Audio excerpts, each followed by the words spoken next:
motivasi itu ada dua, yaitu motivasi eksternal dan motivasi internal. Apa bedanya?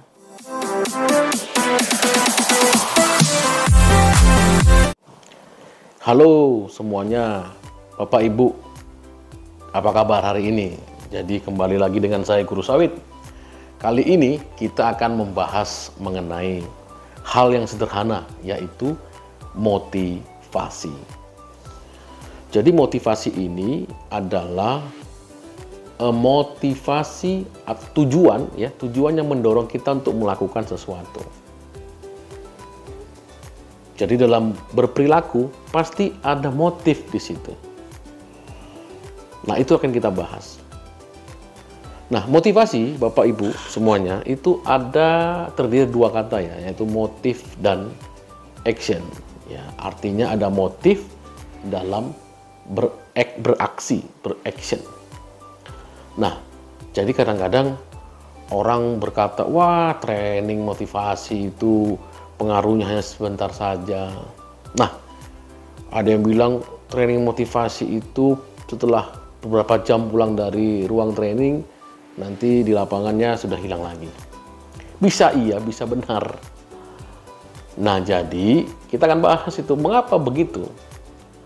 Nah, jadi Bapak Ibu semuanya, motivasi itu ada dua, yaitu motivasi eksternal dan motivasi internal. Apa bedanya?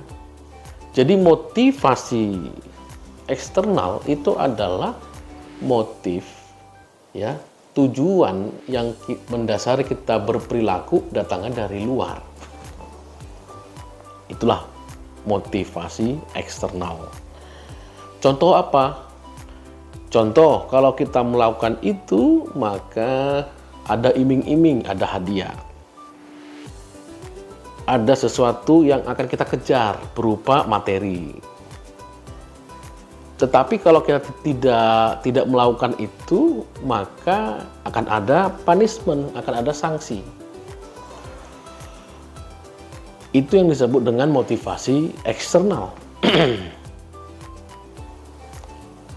Nah, lanjutnya, terus motivasi internal apa? Nah, motivasi internal itu adalah motivasi yang muncul karena dari dalam diri kita sendiri. Nah, terus bedanya apa? Ya, bedanya begini. Kita ambil satu contoh. Ada seseorang yang bekerja itu karena ingin mengejar hadiah. Hadiahnya apa? Hadiahnya kalau dia melebihi target, maka dia mendapatkan pendapatan yang lebih. Tapi kalau dia nggak dapat target, maka dia akan mendapatkan sanksi. Apakah motivasi itu mempengaruhi perilaku dia? Ya, mempengaruhi pasti. Tetapi Bapak Ibu, dampaknya, efek motivasi itu jangkanya pendek. Kalau motivasi internal itu jangkanya panjang. Contohnya apa? Ya saya bekerja ini apa? Untuk anak istri saya, untuk keluarga saya, untuk anak saya nanti bisa tingkat pendidikannya lebih tinggi dari saya.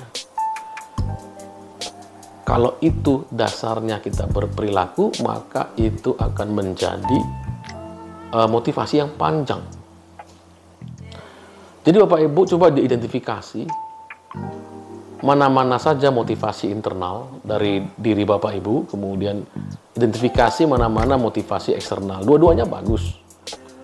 Cuma dampak mempengaruhi kita untuk melakukan sesuatu itu jangka panjangnya internal lebih bagus. Jangka waktunya untuk motivasi eksternal lebih pendek. Nah, kembali yang tadi itu training motivasi itu bagaimana? Nah, tadi training motivasi itu ya Bapak memposisikan diri.